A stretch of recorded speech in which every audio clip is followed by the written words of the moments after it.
Piacerebbe rivedere Immobile alla Lazio? Mi piacerebbe molto rivederlo. Se accetta di stare in panchina, sì. Magari, ora abbiamo Dia, magari Avic Ciro. Certo, subito, ci metterei la firma subito. Sì, soprattutto con la maglia della Lazio, fine carriera.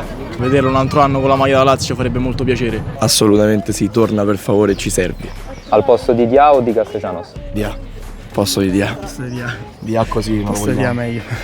fa sempre comodo Ciro. Sì, questo sarebbe un sogno, ma sappiamo che la condizione in cui versa purtroppo oggi la nostra società è stato mandato via anche per quel motivo, perché non era possibile tenerlo, e quindi sarebbe un sogno, ma sappiamo che con questa società che pensa poco a noi tifosi sarà quasi impossibile. La parte nostalgica del mio cuore mi dice di sì, però poi non so come effettivamente vorrebbe tornare da giocatore, insomma, quindi è una scelta diciamo difficile, però sarebbe bello comunque vederlo con la maglia della Lazio, sì. Beh, come ho detto prima, è sempre stato il nostro capitano, quindi forse un anno, perché no?